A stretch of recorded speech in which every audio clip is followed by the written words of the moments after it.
Oi, pessoal, como vocês estão? Tudo bem?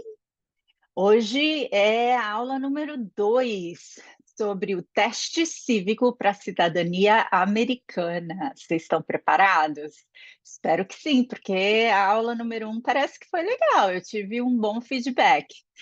E antes da gente começar, eu já lembro vocês de colocar o seu like, ok? Se inscrever no canal, clicar no sininho para que vocês sejam avisados quando a aula número 3 vai ser postada. E eu sei que a qualidade do meu vídeo não está muito boa, que meu computador tá velhinho, gente. Me ajuda, eu preciso comprar um computador novo. Faz tempo que eu não estou dando aula, eu estou aqui é, dando essas aulas gratuitas para você, não estou para vocês, não estou dando aula particular no momento, então se vocês quiserem me ajudar, me dar essa força, eu vou deixar meu Pix aí embaixo para vocês me darem uma força para ver se eu consigo comprar um computador novo, melhor, para fazer vídeos de melhor qualidade para vocês, tá? Cada centavo ajuda, cada real, cada dólar, dependendo, ajuda muito. Quem sabe eu consiga comprar um computador melhor e fazer vídeos de melhor qualidade para vocês, ok? Eu já vou compartilhar a minha tela. Espera aí que o meu PowerPoint acho que não está aberto. Acho que agora eu abri. Yes, I did. Vamos compartilhar. Então, para quem assistiu o teste cívico, a aula de teste cívico número 1, você já sabe mais ou menos essa introdução. Eu vou fazer uma introdução bem rapidinha, tá? Para não ficar repetitiva, mas se você não assistiu a aula número 1, corre lá, antes mesmo dessa aula número 2, tá? O link vai ficar aí embaixo na descrição. E eu vou fazer uma introdução muito breve. Então, como eu já falei, o teste de naturalização tem dois componentes: o componente de proficiência na língua inglesa e o componente de teste cívico. Então, a gente vai falar só do teste cívico dessa vez, porque de proficiência na língua inglesa eu já falei em outro vídeo, também vou deixar a descrição abaixo, tá? Então, o teste cívico a gente vai dividir em 10 vídeos, cada vídeo com 10 questões, porque no total são 100 questões. E nesse vídeo aqui são 10 questões, tá? O teste de educação física é uma prova oral, o oficial do USCIS vai te fazer no máximo 10 perguntas, você tem que acertar 6. Depois que você responder as 6 perguntas, ele vai dar o teste como terminado.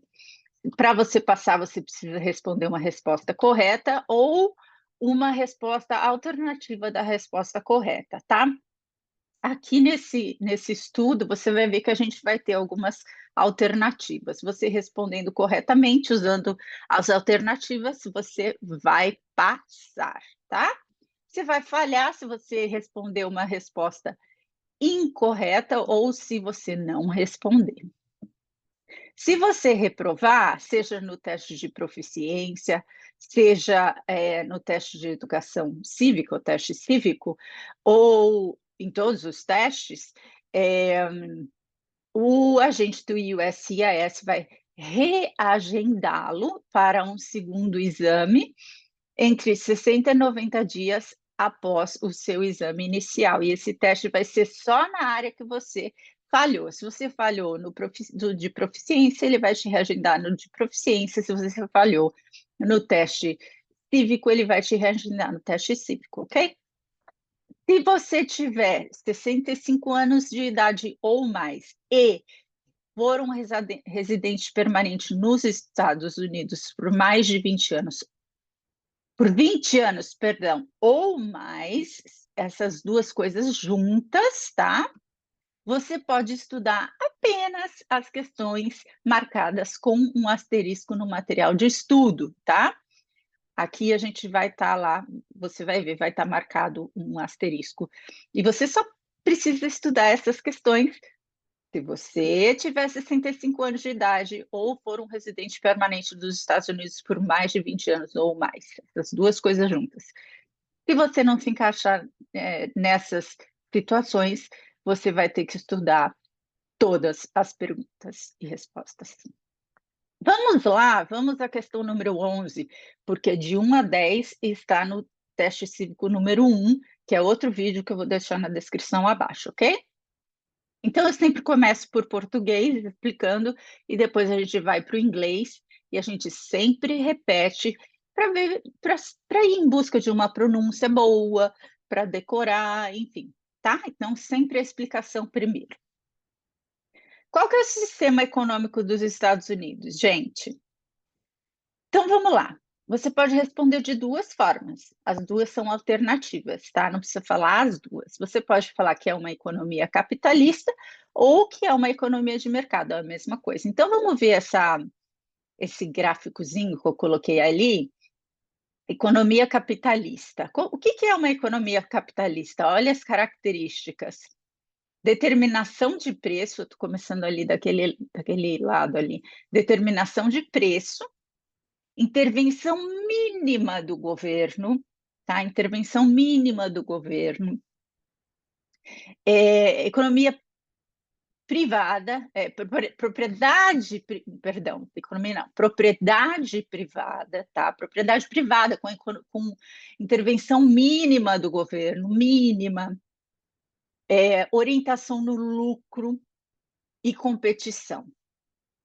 Isso é uma economia capitalista, uma economia de mercado, tá bem?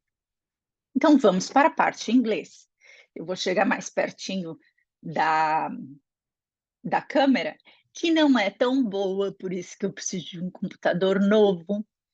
O meu já está bem velhinho. E eu vou tentar chegar pertinho para vocês verem a minha boca quando eu pronuncio, tá?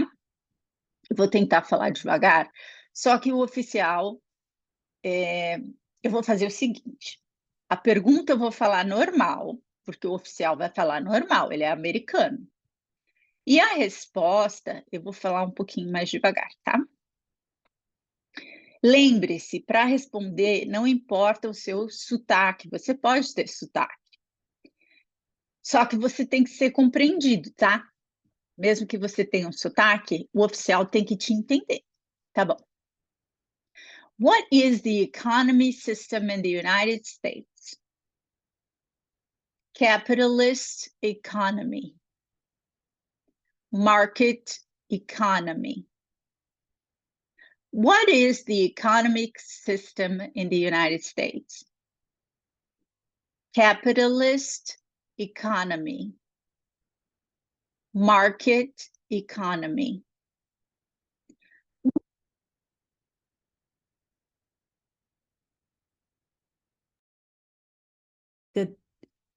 Wait, something changed. Meu microfone tá no iPad do meu filho. Vê se pode uma coisa dessa. Meu microfone,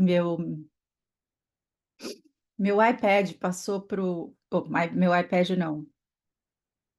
Meu filho passou, peraí, ele passou, gente, só um minuto.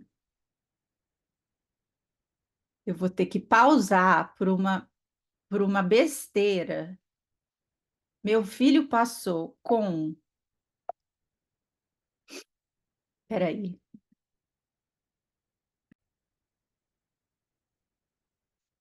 Gente, o que aconteceu é que um dos meus filhos passou com um iPad e roubou o sinal dos meus AirPods. Então eu vou voltar, eu vou voltar aqui com vocês. Desculpa, porque essa gravação não dá para eu editar, tá? Não dá para eu editar. Então vamos lá. Desculpa, gente. Então vamos lá. Acredito que eu estava aqui, né? What is the economic system in the United States? Capitalist economy, market economy. De novo. capitalist economy, market economy. Tá bom? Acho que a gente não perdeu muito não, né? Acho que vocês estão ouvindo pelo meu AirPod. No vídeo 1, eu achei que estava gravando pelo meu AirPod e no final gravou pelo áudio do computador, ficou ruim. Mas deu para vocês estudarem. Esse aqui é muito bacana. Chama Rule of Law. Repitam. Rule of Law. Tá ali grandão, tá vendo na figura? E o que é esse Rule of Law? A gente traduz como Estado de Direito, tá? Rule of Law. Então, o que é Estado de Direito? Você pode responder alternativamente, tá? Não precisa decorar todos, não, porque eles significam a mesma coisa. Então, ali eu traduzi em ordem, tá? Tem 4 opções e eu traduzi as 4 opções. Então, significa que todos devem seguir a lei, os líderes devem obedecer à lei, o governo deve obedecer à lei, e o que eu mais gosto é que ninguém está acima da lei. Ninguém está acima da lei é um resumo disso tudo. Então, para responder, essa é a minha favorita. Ninguém está acima da lei, tá? Então, essa é a rule of law. É ao pé da letra, a regra da lei, mas significa Estado de direito. Então, vamos para a parte em inglês. What is the rule of law? Eu estou falando rápido porque o oficial vai te perguntar assim, ele não vai perguntar devagarinho. Então, vamos lá. Primeiro, que todos devem seguir a lei. Everyone must follow the law. Everyone must follow the law. Everyone must follow the law. Segundo, os líderes devem obedecer à lei. Leaders must obey the law. Leaders must obey the law. Leaders must obey the law. O governo deve obedecer à lei. Government must obey the law. Government must obey the law. Government must obey the law.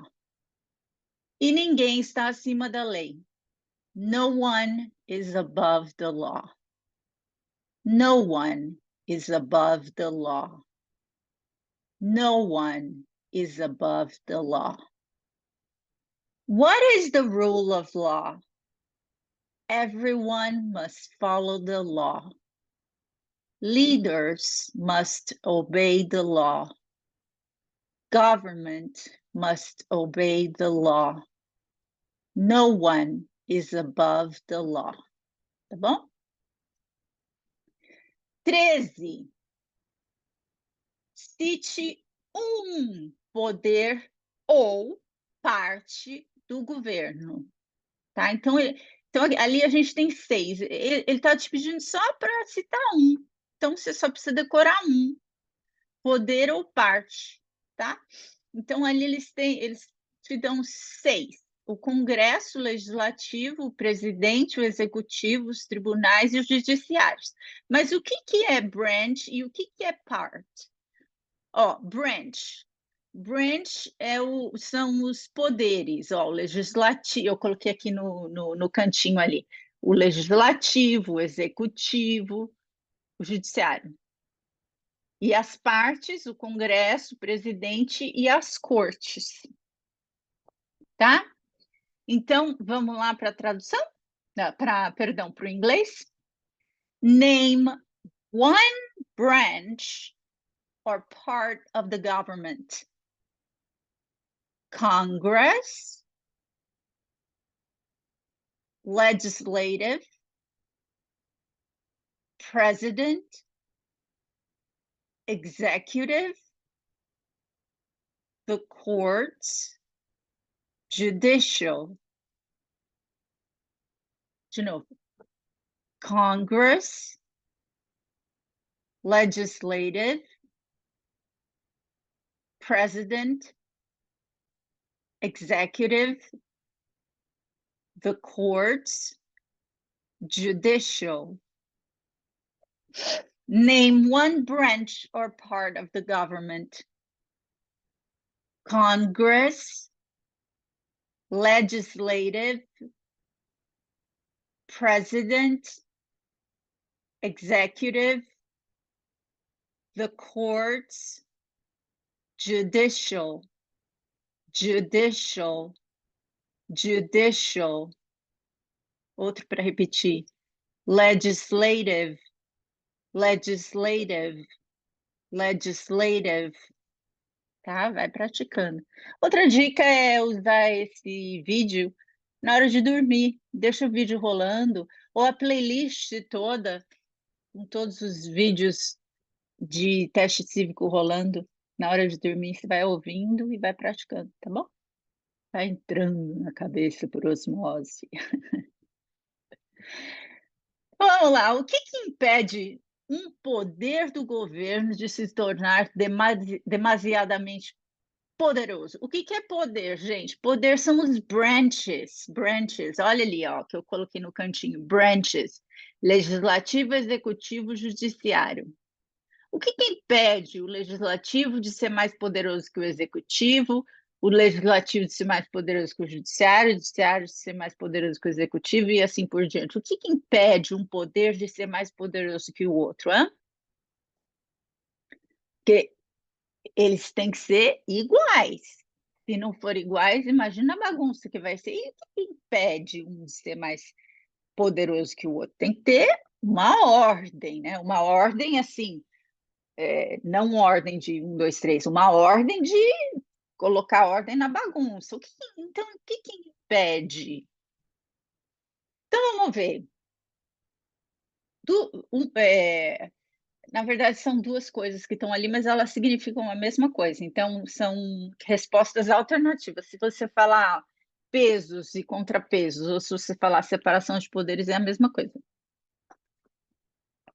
Quem estudou direito já sabe, já vai falar separação de poderes, né?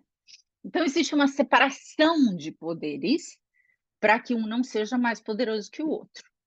E essa separação de poderes também é chamada de pesos e contrapesos, ou freios e contrapesos, depende, tá?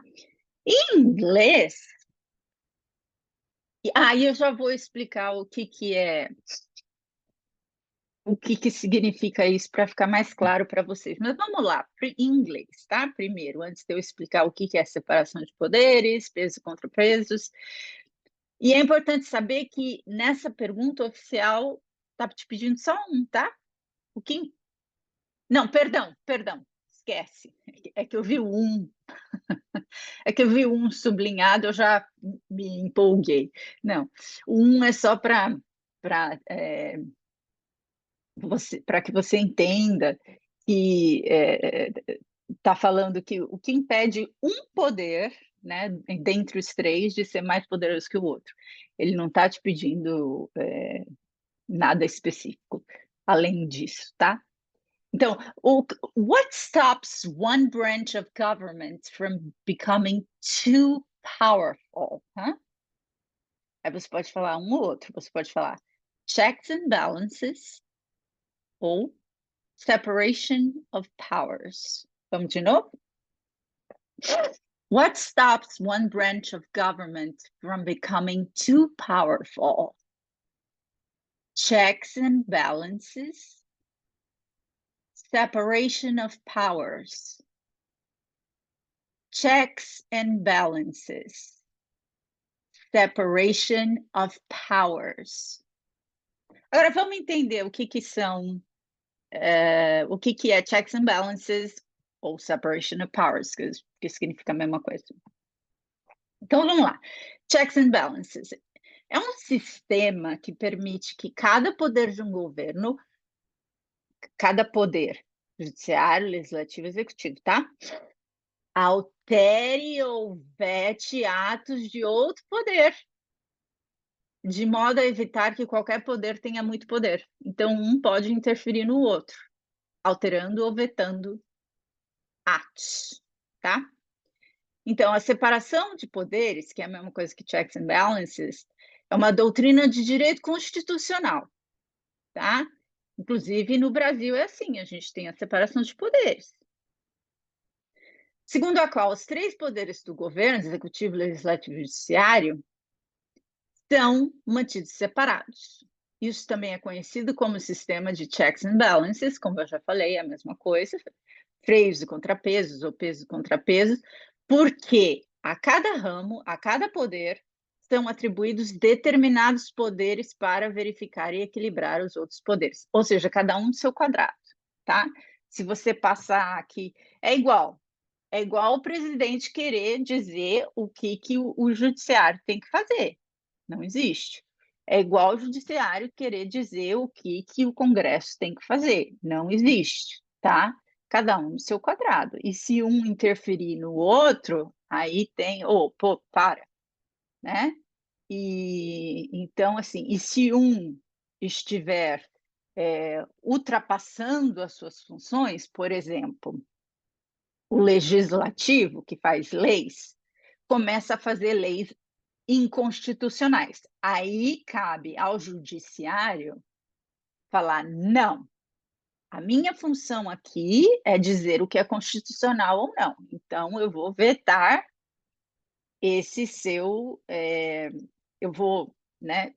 Não vou vetar, eu vou julgar essa sua lei como inconstitucional, entendeu?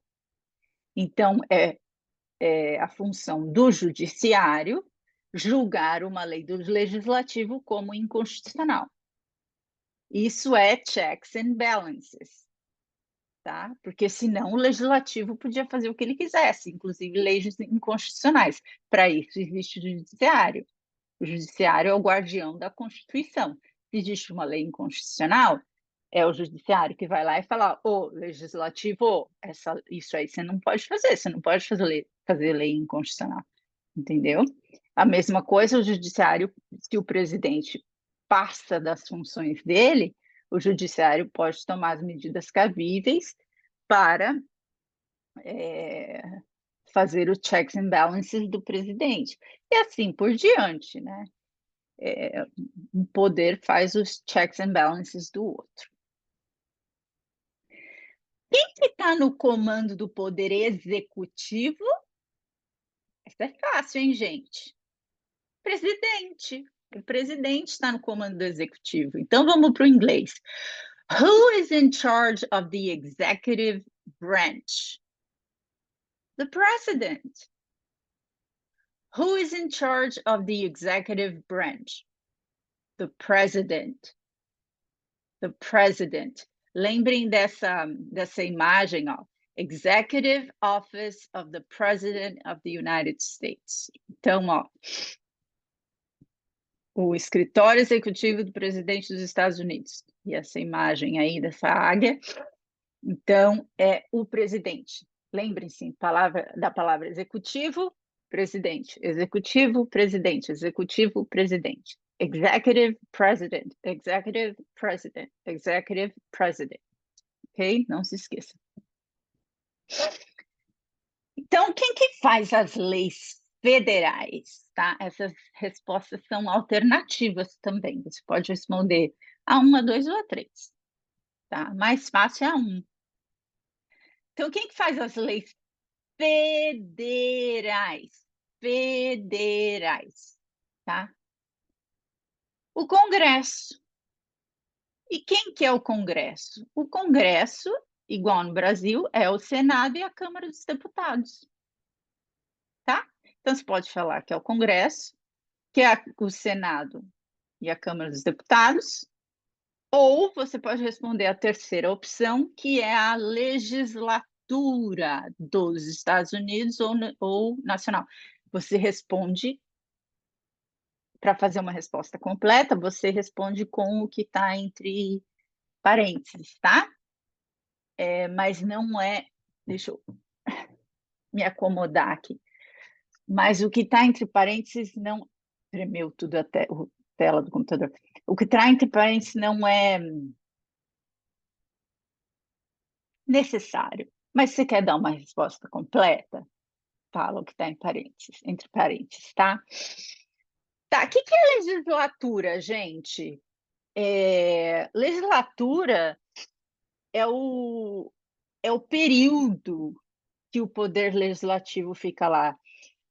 Por exemplo, a legislatura, o período de um senador no Congresso é de 6 anos.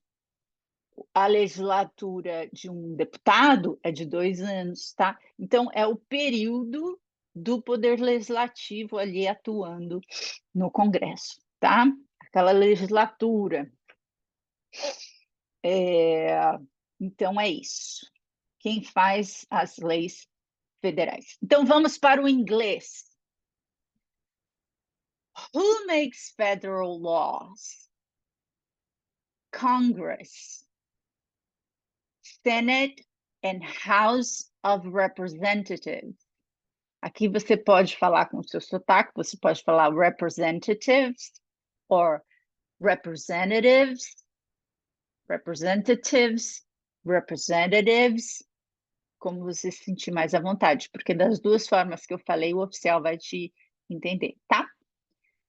E depois, US or national legislator. Não, legislator não. Legislature.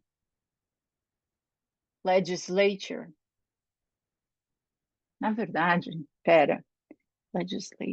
Legislature. Deixa eu confirmar a pronúncia dessa palavra. Deu branco. Sabe o que é isso? Covid longa. Memória. Nem me lembra. Legislature.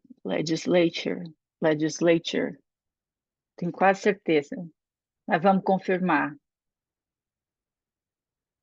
Não custa, né, gente? Eu não quero passar informação errada para vocês. Legislature.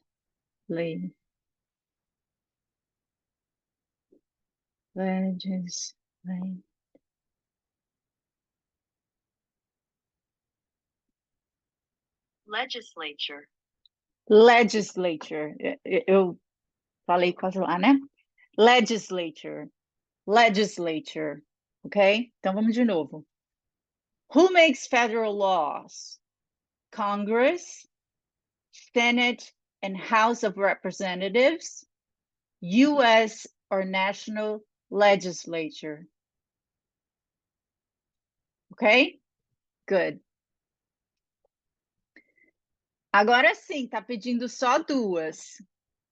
Mas são só 2 mesmo? Quais são as 2 partes do Congresso dos Estados Unidos? Isso aí a gente já falou, facinho, o Senado e a Câmara dos Deputados, é igual no Brasil, então não tem muito o que chorar aqui, tá? Então, what are the 2 parts? Parece que eu tô com formiga, né, na cadeira. Quais são as 2 partes do Congresso americano? What are the 2 parts of the U.S. Congress? The Senate and the House of Representatives, or representatives, okay? What are the 2 parts of the U.S. Congress? The Senate and the House of Representatives.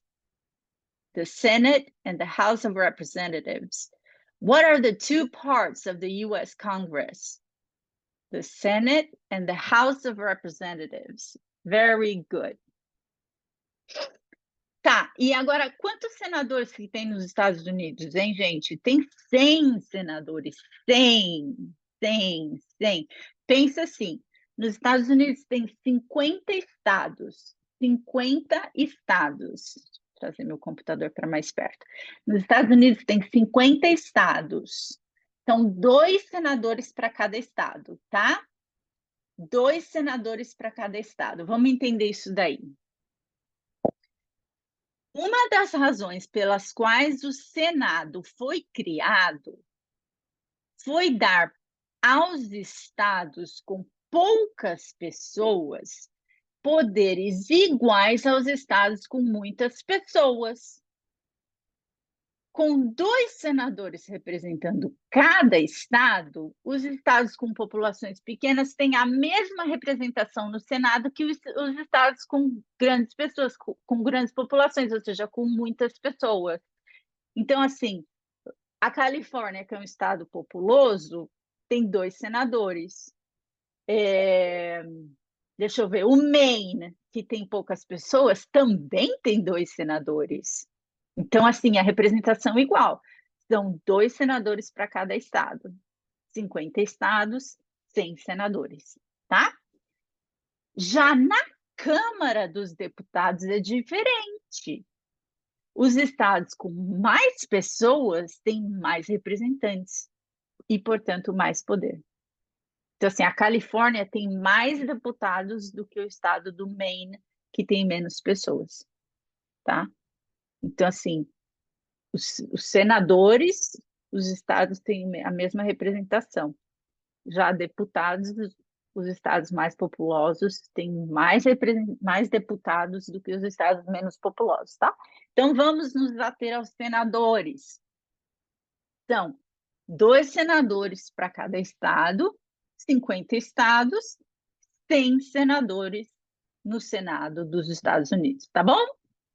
Então, vamos para o inglês.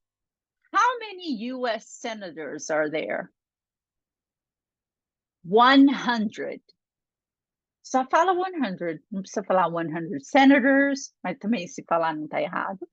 Mas só fala 100. 100. How many U.S. senators are there? 100. Tá bom? E a gente elege um senador dos Estados Unidos por quanto tempo? Quantos anos? Olha que interessante. Um senador pode ser eleito, por 6 anos, gente. 6. Então, assim, tem que pensar muito bem para eleger um senador, porque o cara fica lá 6 anos. E mais, ele pode ser reeleito, reeleito, reeleito e reeleito e reeleito. Sabia? Quer ver? Os redatores da Constituição queriam que os senadores fossem independentes da opinião pública. Pensa aqui comigo. Um senador não é um representante do povo? Isso aqui não entrou na minha cabeça. Os senadores não são representantes do povo?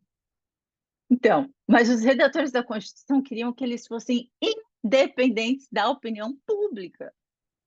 Então, eles deram um prazo mais longo, de 6 anos, para dar uma proteção para eles, para que eles fossem independentes da opinião pública. E queriam também que o Senado equilibrasse o mandato de 2 anos dos membros da Câmara, porque os membros da Câmara acompanhariam mais de perto a opinião pública. Realmente, os deputados, eles são mais acessíveis. Você tem um problema, você pode escrever para o seu deputado e tarará, tarará, eles são muito mais acessíveis. Você também pode escrever para o seu senador, mas o deputado é muito mais acessível. Então, como eu falei, a Constituição não impõe limite ao número de mandatos que um senador pode servir. Ele já tem 6 anos para ficar lá. E depois ele pode se reeleger, e reeleger, e reeleger, e reeleger, porque a Constituição não impõe limites para ele.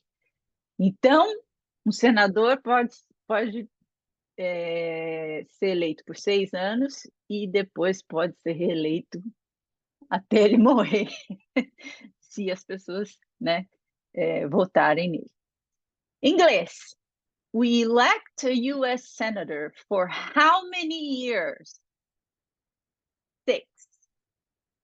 Você pode falar 6 years, mas se você falar 6, tá tudo certo. Aqui tá menorzinho. Eu vou ler em português. Atualmente, quem é tá te pedindo só tá? Um dos senadores americanos do seu estado. Aqui é o seguinte, gente, a gente já viu que cada estado tem 2 senadores, né?